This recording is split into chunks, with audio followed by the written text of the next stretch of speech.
Prepun ljudi bio je Trg Svetoga Marka 29. listopada 1918. godine. Zasjedao je Hrvatski sabor i donio odluku o prekidu svih državnopravnih veza Hrvatske s Ugarskom i Carevinom Austrijom, te o pristupanju u suverenu državu Slovenaca, Hrvata i Srba. Bilo je to nakon više od 8 stoljeća zajedničkog života u raznim oblicima državnih zajednica. Glavni grad nove države bio je Zagreb. Imala je oko 8 milijuna stanovnika i obuhvaćala teritorij današnje Hrvatske, Slovenije, Bosne i Hercegovine, Južne Ugarske i grad Trst.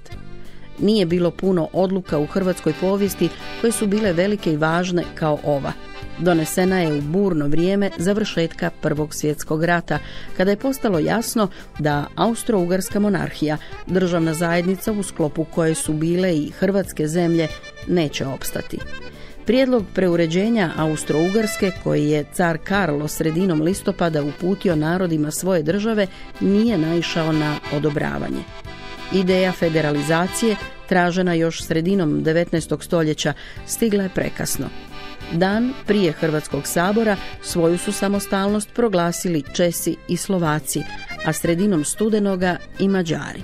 Na taj povijesni dan danas podsjeća i ime ulice na sjevernoj strani zgrade Hrvatskog sabora. Nova se država počela uređivati kao federacija, no bez novca, policije, vojske i međunarodnog priznanja. Uspjela se održati tek malo više od mjesec dana, do 1. prosinca 1918. kada je proglašeno njezino ujedinjenje sa Srbijom u Kraljevinu Srba, Hrvata i Slovenaca. Burna previranja i masovna okupljanja donijela su ratom napaćenom stanovništvu još jednu nesreću. Godine 1918. cijeli je svijet zahvatila španjolska gripa ili španjola, kako su je kraće nazivali. Bila je to pandemija koja se smatra jednom od najvećih katastrofa u povijesti čovječanstva, prema smrtnosti slična epidemijama kuge u srednjem vijeku.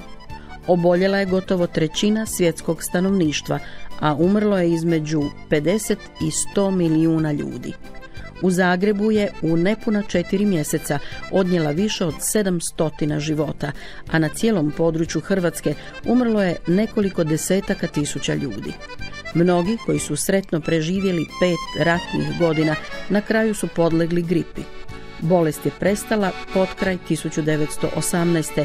jednako iznenadno kao što je i počela.